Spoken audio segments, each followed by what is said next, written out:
Paz do Senhor, Irmandade.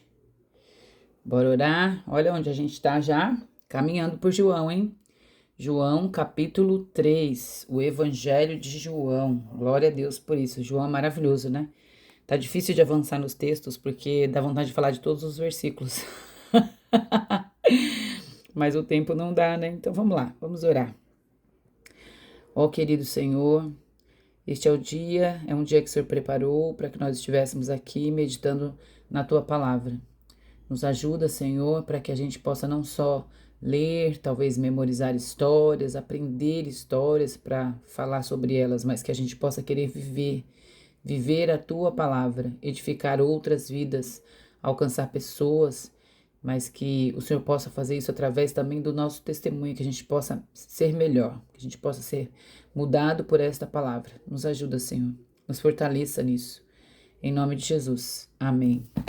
Gente, bora. Não vou demorar, porque é bastante coisa, bastante assunto, né? Dá vontade de sair falando tudo.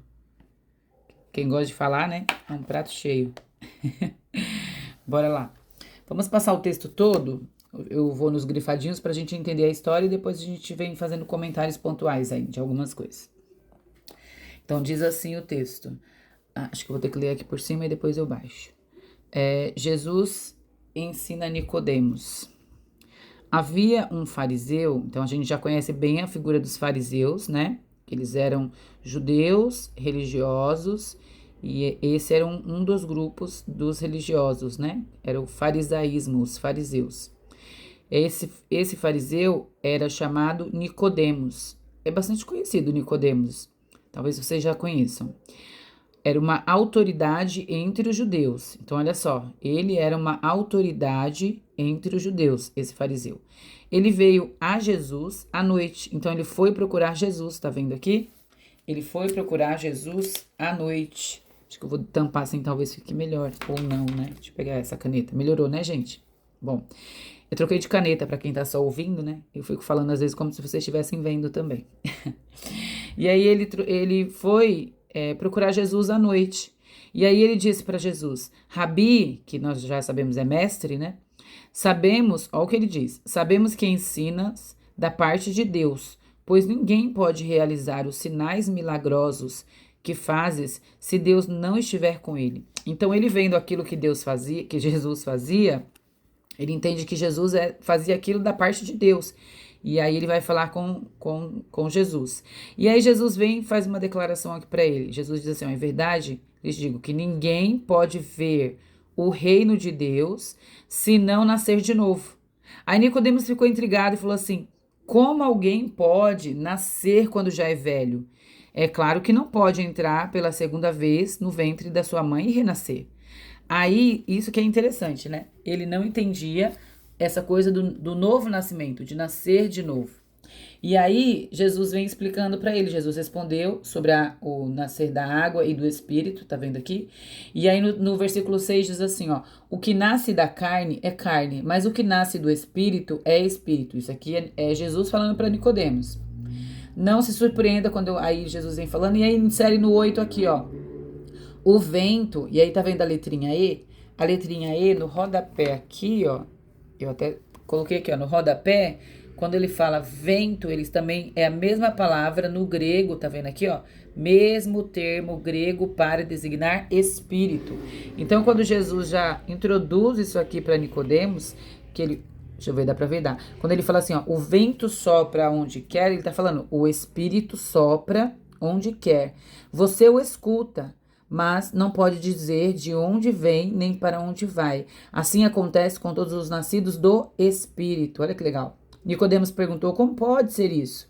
E aí Jesus diz, você é mestre em Israel e não conhece, não entende essas coisas? É Jesus que ficou abismado por ele não estar conseguindo entender o que Jesus estava explicando, né?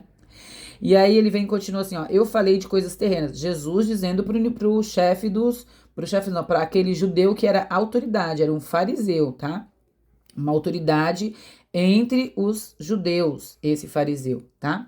E aí Jesus continua para ele assim, ó, eu falei de coisas terrenas e vocês não creram. Como crerão se eu falar de coisas celestiais? Olha isso. E aí ninguém jamais subiu ao céu, a não ser aquele que veio do céu, o Filho do Homem. Olha Jesus se revelando, veio do céu o Filho do Homem. Da mesma forma que Moisés levantou a serpente no deserto, assim também é necessário que o Filho do Homem seja levantado, para que todo aquele que nele crê tenha vida eterna, ou não morra, ou não pereça, né, mas tenha vida eterna. Aí eu puxei aqui um rabisco pro lado, ó. Gente, olha o estado da minha Bíblia. Aí eu puxei um rabisquinho aqui pro lado, por quê? Porque esse versículo, na minha igreja, a gente sempre fala ele na hora da ceia. A gente, na hora dos elementos, o pão e o vinho, né? A gente fala, levanta e fala assim, como Moisés levantou a serpente no deserto, também é necessário que o Filho do Homem seja levantado, para que todo aquele que nele crê não morra, mas tenha a vida eterna. E aí eu coloquei aqui só uma explicaçãozinha, porque talvez até você que é da minha igreja tá ouvindo esse versículo e agora fala, olha de onde a gente fala isso, né? Na verdade, isso daqui, gente, isso aqui tem no Antigo Testamento, tá? No Antigo Testamento. Ele está citando o Antigo Testamento, ok? E aqui, essa história aconteceu em um momento em que o povo de Deus, ele se desviou de Deus. Então, o povo de Deus tinha se desviado dele. E aí surgiram serpentes e começaram a morder o povo. Imagina, serpentes. Aí Deus mandou fazer uma serpente de bronze e colocou numa estaca e num alto lugar. E toda pessoa que olhasse para aquela serpente era curado. Serpente num madeiro, numa estaca, né? E Jesus faz uma analogia com este versículo, né? Com essa fala. Porque ele já estava falando com o que ia acontecer com ele, era uma analogia, porque ele na cruz, levantado no madeiro, como aquela serpente de bronze levantada numa estaca, né? Ele levantado no madeiro, e assim todo aquele que olhar para ele, olha isso, por conta da cruz, nele terá a vida eterna e terá essa cura para a sua alma para toda a eternidade. Então é daí que vem esse versículo, eu não podia passar direto por ele, né, gente? E aí, mais interessante também, que vem um outro versículo que esse é muito, muito conhecido, que é o 16, né? Ó, porque Deus tanto amou o mundo, que deu o seu Filho unigênito, e aí tá único, né? Unigênito, a letrinha remete para único, ó, aqui embaixo, tá vendo? Para que todo aquele que nele crê não pereça, mas tenha vida eterna. Ou seja, não morra, né? Mas tenha vida eterna. Aqui. Deixa eu abaixar, porque tá muito alto, né? Vou abaixar um pouquinho assim, melhorou? Acho que sim, né, gente? Aí o texto continua aqui, por quê? Porque ele fala assim, olha, que ele veio não para condenar o mundo. Tá vendo aqui? Acho que tá um pouco ruim, né, gente? Melhorou? Não sei, tô ficando mais torto, parece. Acho que agora melhorou. Eu baguncei tudo aqui. Agora acho que melhorou. Aí ele vem e fala assim, ó, Jesus falando que ele veio não para condenar o mundo, mas para que o mundo fosse salvo por meio dele. Tá vendo? Quem nele crê não é condenado, mas quem não crê já está condenado. Aí ele vem falando, este é o julgamento, ele vai falando da luz. A luz veio ao mundo, e a gente já viu essa fala sobre a luz no capítulo 1 de João, né? A luz veio ao mundo, mas os homens amaram mais as trevas no lugar da luz. Olha só, as obras deles eram más. E aí continua assim no 20, ó. Pois quem pratica o mal, ó, eu coloquei até de outra cor, praticar o mal odeia a luz. E não se aproxima da luz para que as suas obras não sejam manifestas. Então, por que quem pratica o mal não se aproxima da luz? Para que ninguém veja o que ele está fazendo. E no 21, quem, porém, pratica a verdade, vem para a luz, para que se veja claramente que as suas obras são realizadas por intermédio de Deus. Olha que coisa interessante. E ali ele terminou essa fala em que ele estava explicando para aquele fariseu, né, que era uma autoridade sobre os judeus ali, os fariseus.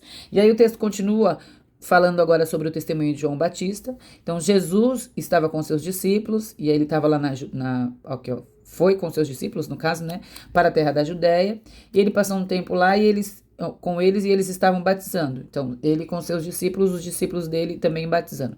João estava batizando em Edom, perto de Salim, ou seja, João também estava batizando ali perto.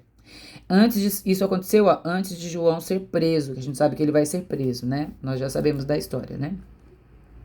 Antes de João ser preso. Aí, deixa eu puxar aqui pra gente ver até a parte do rodapé. Acho que dá aqui. Antes de João ser preso. Cadê? Perdi que eu subi. Aqui. preso. Aí, ó, Rabi, vieram para ele, né, e falaram para Jesus aqui, ó. Surgiu uma discussão entre os discípulos de João, tá vendo aqui, ó? E eles dirigiam a João e eles disseram: Rabi, aquele homem do qual testemunhaste, ó, tá vendo? Mestre, aquele homem do qual testemunhaste outro dia lá, que ele tinha falado, esse é o Cordeiro de Deus, lembra? Aí eles falam: aquele homem lá do Jordão, ele está batizando e todos estão dirigindo a ele. Aí João respondeu. Aí João vem falando aqui da pessoa de Jesus, e ele chama ele de amigo do noivo. João se coloca como amigo do noivo. Jesus é o noivo, né? E a igreja é a sua noiva, né? A gente fala isso. E aí ele diz assim, ó, é necessário que ele cresça e que eu diminua. Também é uma frase que a gente fala muito, né? Então é necessário que Jesus cresça e que João diminua, porque eles estavam aqui com uma briguinha, os discípulos dele falando, não, eles estão batizando bastante também, você falou daquele homem do Jordão, e ele fala assim, não, ele é o noivo, eu sou amigo do noivo, né? Tá vendo? Eu achei interessante que ele disse assim, uma pessoa só pode receber o que lhe é dado dos céus. Ele testificava de Jesus mesmo, né? Ele continua aqui ó, no 31, aquele que vem do alto está acima de todos, olha o que ele falava de Jesus. Quem vem do céu está acima de todos. Gente, foi Deus que revelou tudo isso para João Batista, né? Ele testifica o que viu e ouviu. Olha que lindo isso. Pois aquele que Deus enviou fala as palavras. Agora aqui é interessante, né? Que aí João respondeu para esses discípulos e aí ele foi explicando sobre isso. Olha, Jesus está no lugar que pertence a ele. Ele é o maior. E a gente não, eu não. Ele falava de Jesus, ele quis dizer isso para eles, né? Ele falava de Jesus. E aí no finalzinho diz assim, ó, quem crê no Filho tem a vida eterna. Já quem rejeita o Filho não verá a vida, mas a ira de Deus permanecerá nele. Gente, é muito interessante. Vocês viram que eu até anotei aqui em cima, né? Que Nicodemos, ele era fariseu, uma autoridade, como a gente já falou, né? E ele foi à noite. Aqui, ó, à noite. Por que ele foi à noite? Aí eu anotei, ó. Ele foi à noite para preservar a sua imagem, porque ele era uma autoridade sobre os outros judeus. Ele estava, gente, com um coração sincero, esse homem. Ele queria saber como Jesus fazia aquelas coisas. Tinha sinceridade nele. E durante toda a conversa ele continua perguntando, mas como? Como eu posso nascer de novo? Mas como? Como é que eu faço? Sabe o que parece assim? Quando Jesus começa a explicar para ele, né, de nascer do Espírito, e ele não consegue entender, quando ele conclui, né, a conversa, é possível a gente verificar que ele começa falando sobre essa prática, né? Praticar a verdade e ser da luz. Porque esse homem era um religioso, né? E as obras dele precisavam ser manifestas na luz. Então, talvez Nicodemos, por ser legalista, zeloso, cumpridor da lei, ele esperava que Jesus dissesse para ele assim, olha, tem algo que eu possa fazer, né? Perdão, gente. Bebi água. Talvez Nicodemos pensasse assim, esperasse, né? Olha, tem algo que esse homem faz coisas de Deus, porque se não fosse de Deus, ele não faria o que faz. Então ele identificou que tinha algo de Deus em Jesus, nos feitos de Jesus.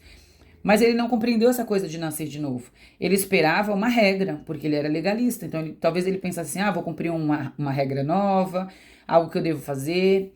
E aí ele estava esperando por isso, para que ele se justificasse, porque ele tinha costume disso, de se justificar pela lei.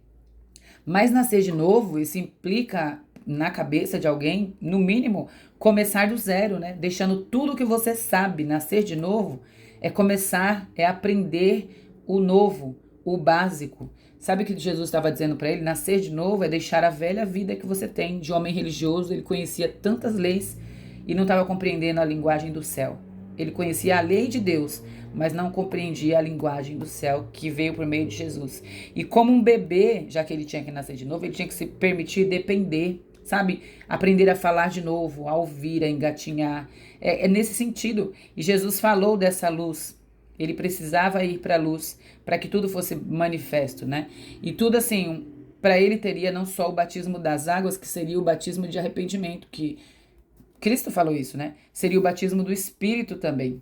Então ele precisava sim demonstrar arrependimento e dá para ver que ele tinha uma preocupação, algo estava acontecendo dentro desse homem, mas também implicava em mudar a vida dele radicalmente, mudar a rota, o caminho por meio do batismo no Espírito Santo. É isso que faltava para ele. E aí ele receberia a salvação por meio de Jesus. Esse homem aqui, ele queria isso, ele não compreendia porque além ele era muito religioso, né? Mas ele quis algo pessoal com Jesus. Isso ficou nítido. Ele foi à noite, ele rompeu até o protocolo, né? Porque ele queria a luz, ele só não sabia que a luz era uma pessoa, né? Ele queria expor, ele precisava se expor para mudar, para mudar essa rota, esse caminho, né? Então que seja assim conosco todos os dias, que todos os dias a gente possa desejar esse encontro diário com Jesus, que traz luz para as nossas trevas, que é essa prática do mal, prática danosa, isso que a gente insiste em fazer, que são os erros que a gente comete todo dia, e que a gente preste atenção na voz do sopro do Espírito, porque foi isso que ele falou aqui no texto, né? Ele disse: ninguém sabe o que o Espírito faz, de onde ele vem ou para onde ele vai. Ninguém o vê e ninguém o toca, mas a gente ouve a voz dele, que é o que está escrito bem aqui, ó. Coisa linda. Deus abençoe, irmãos. É isso. Em nome de Jesus, vamos aplicar. Vamos buscar esse encontro, como este homem fez. Vamos buscar esse encontro com Jesus e submeter as nossas obras à luz do Senhor Jesus. Amém.